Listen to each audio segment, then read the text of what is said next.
so quick to jump on the bandwagon, and instead of coming down here and maybe, I've seen interviews from, is it that Joe IE and stuff like that there, and to me it looked hand-picked.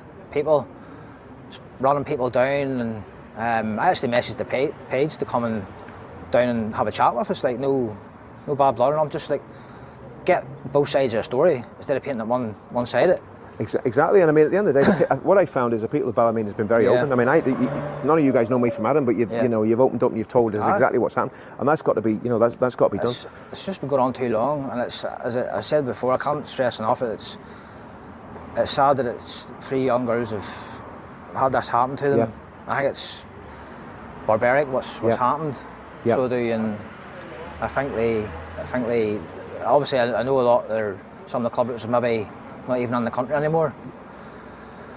And it's just sad that it's came to this here, but it's just keeping these ones out now. Yeah. Personally, the landlords have a lot to answer for. Oh, they do. That's right. So because they're making a lot of money. It's the same as a hoteliers. We've got a hotel in Bangor, and the guy that runs that hotel is sitting laughing, literally laughing at us. We know they're getting mega money for doing it, and it's just greed. And what that does, that pushes the rents up everywhere. So it means you can't even get, houses, three bedroomed houses now in Bangor that used to be £600 a month or £1,000 a month. So it's like, that affects young working class people that want to have families, want to move on. How can they do it?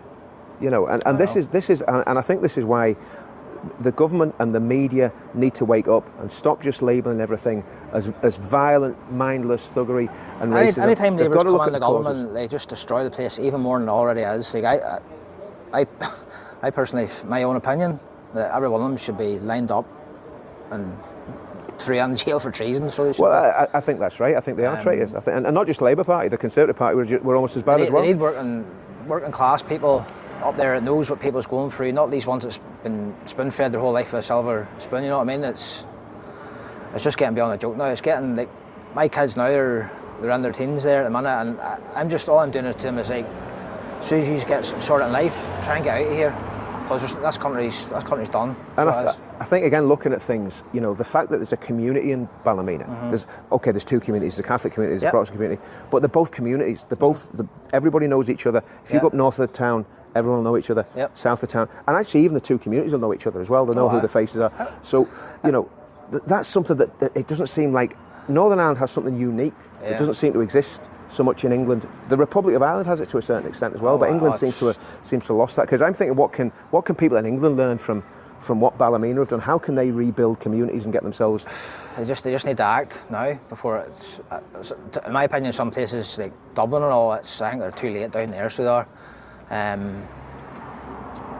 I know there's a lot of talk about the borders and stuff like that there, because a lot of it was coming in through the south by a certain bus company.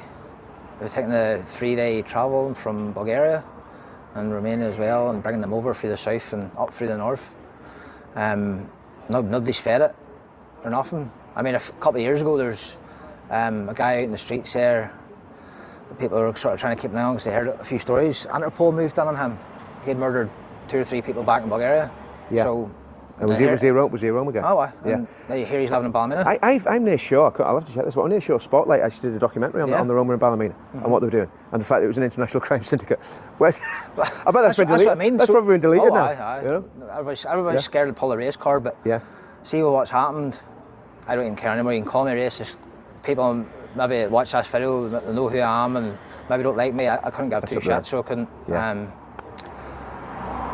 I think I just need to I'll speak to anybody, and the few other ones will speak to anybody and get us out as far as I can, and people to react. Well, that's what we want. That's what we want. We want people to basically see really what happened in Ballymena, not what the mainstream narrative, not what the fake news media said, but what the real real story, and that's what we're trying to do. Chris, thanks very much for that. Yes, appreciate no problem. it. Cheers. No problem.